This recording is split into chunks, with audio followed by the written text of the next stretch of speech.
All right, it's Tony Porter, Cards and Dice TV, and I'm setting up my game here. I'm using the Sim Research. It's at the top of the page, Baseball Research, baseballsimresearch.com. Check it out, donate, and he's got a lot of great stuff there. I'm using their score sheets are actually one of my favorites, although I don't totally agree with this little section right here, this rating section. But I'm sure every other guy does. So that's fine. But I like to have the names in the boxes. Um, that's just me, but that's okay. It is one of the better score sheets because it's large enough to write in. I like the very roomy boxes. You don't see that very often.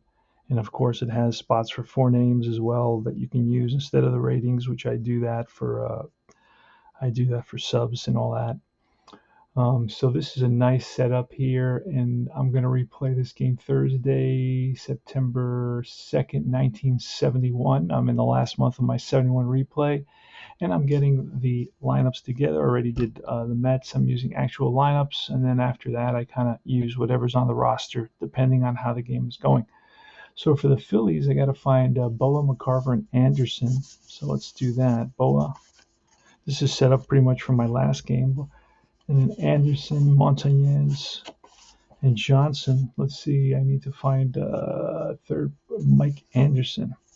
Now, the great thing about Fall Classic Baseball is that you get all the players, so I will have a Mike Anderson somewhere, which is, I like that.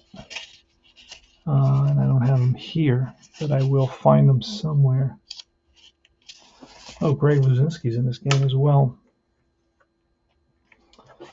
All right, so let's see. Let's find Anderson here. These are all the pitchers. I usually put the pitchers to the side. We're going to find Luzinski. We're going to find Anderson. Who else we got to find? Larry Heisel. I think I just saw him in this other batch. So it does sometimes, like after the first, this is the first game between the two teams. After this, it becomes pretty easy because all the players, they usually back then would use the same players for the whole series. There wasn't a lot of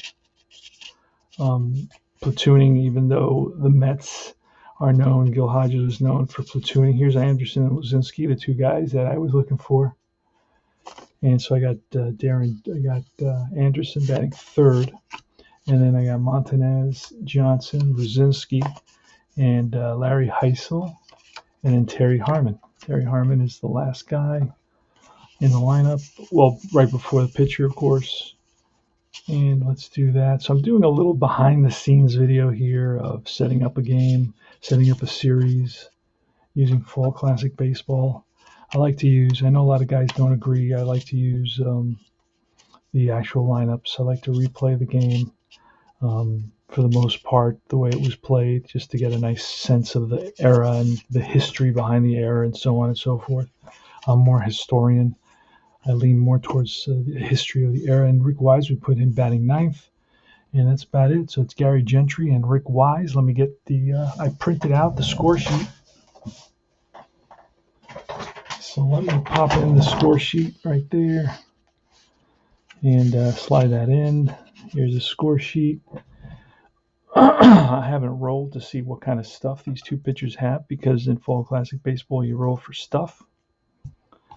And so I always do the Mets first, Gary Gentry, and he's going to have his C stuff versus Rick Wise. He will have his A stuff. Okay, so the advantage goes to the Phillies, but that doesn't mean very much. You never know what's going to happen. And that's it. That's a little bit behind the scenes setting up a game. So I'm ready to roll. I'm ready to start the game, and I will in a little while. Take care, guys. Fall Classic Baseball, Universal Baseball Association on Facebook, and it's Cards and Dice TV.